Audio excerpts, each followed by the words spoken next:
Silang sengketa antara Ustadz Guntur Bumi dengan para mantan pasiennya masih menjadi sorotan. Berbagai kalangan menilai praktek pengobatan yang selama ini dilakukan pemilik nama asli Muhammad Susilo Wibowo ini tidak benar. Akibatnya suami dari puput melati ini merasa jika pemberitaan yang selama ini beredar terkesan menyudutkan dirinya.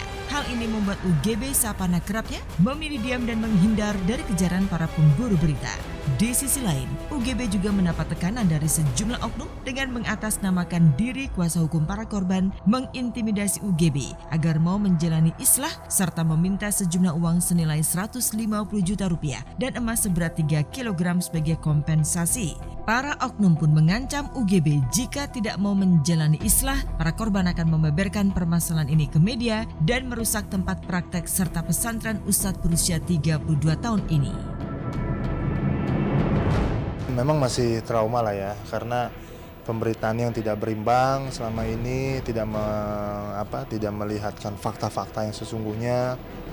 Ya UGB sendiri saat ini lebih baik cooling down lah. Dia bilang nanti saatnya saya akan berbicara setelah saya memang sudah siap dengan segala bukti-bukti baru saya akan bicara. Karena dia selama ini berbicara di media pun banyak dipelintir, banyak dipotong-potong gitu loh. Jadi nggak sempurna gitu.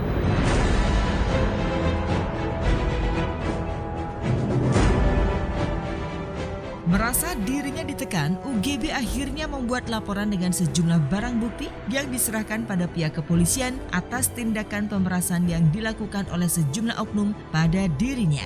Adapun oknum yang dilaporkannya adalah Hudi Yusuf, yakni pengacara dari para korban, Hans Sutawijaya yang tak lain adalah mantan pasien yang pernah berobat pada dirinya, serta sejumlah nama lainnya yang masih terkait dengan masalah ini. Padahal, Hudi Yusuf dan kawan-kawan telah menerima kompensasi yang dimintanya.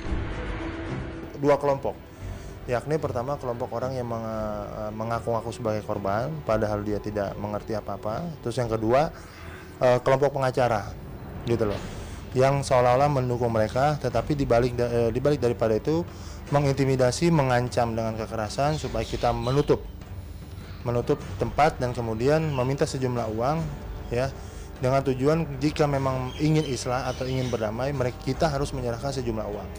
Nah ini sudah sudah kita laporkan di Polda Metro Jaya kemarin dengan laporan polisi nomor 971. Yang terlapornya adalah saudara Hudi Yusuf dan Suta Widya alias Hans, kemudian Rini dan kawan-kawan. Karena memang mereka mengancam kalau memang masih buka, kalau memang mau islah. Kenapa? Karena mereka yang melaporkan pihak kita ke MUI gitu loh. Kalau mau damai, islah, ya mereka harus bayar. Kita harus bayar gitu loh. Damai itu, islah itu harus bayar. Bayarnya itu 3 kg emas dengan uang 150 juta.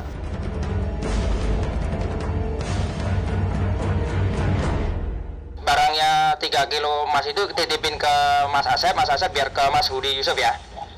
Enggak, jangan dulu, jangan. Nanti dulu nih, kondisi lagi nggak memungkinkan, jadi saya ketemu Pak Asep aja dulu lah. Oh iya. Maksudnya nggak memungkinkan gimana Mas? Iya, ini lagi ada perkembangan baru, tapi nggak apa-apa, saya ketemu Pak Asep aja dulu. Perkembangan baru apa ya Mas ya? Nggak bisa lewat telepon nih. Jadi berapa? Ya itu, udah tahu itu beliau. Oh, oke. Dan anak-anak bilang udah ngomong sih, tapi katanya udah kondisikan katanya. Oh iya, ya udah. Ya, 150, bukan? nggak tahu aneh. Tadi malam nggak tahu apa. Iya, oke. Nanti ngomong deh. Iya Bang, apa nih Bang ya? Assalamualaikum. Udah lah. Dibagi berapa sama Mas Hudi? Saya ada pegang Rp50. Berapa? Saya ada pegang uang Rp50. 50 rupiah. 50 juta toh. Ya. Apa bisa disebut dengan pemerasan kalau seandainya mekanisme pertemuan mereka itu didasari dalam proses perdamaian, ada negosiasi, tidak ada paksaan, semua ingin masalah ini selesai. Apapun yang diberikan, kompensasi apapun yang diberikan di dalam itu merupakan bagian dari proses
laki, salah laki orang besoknya sorenya dia lapor.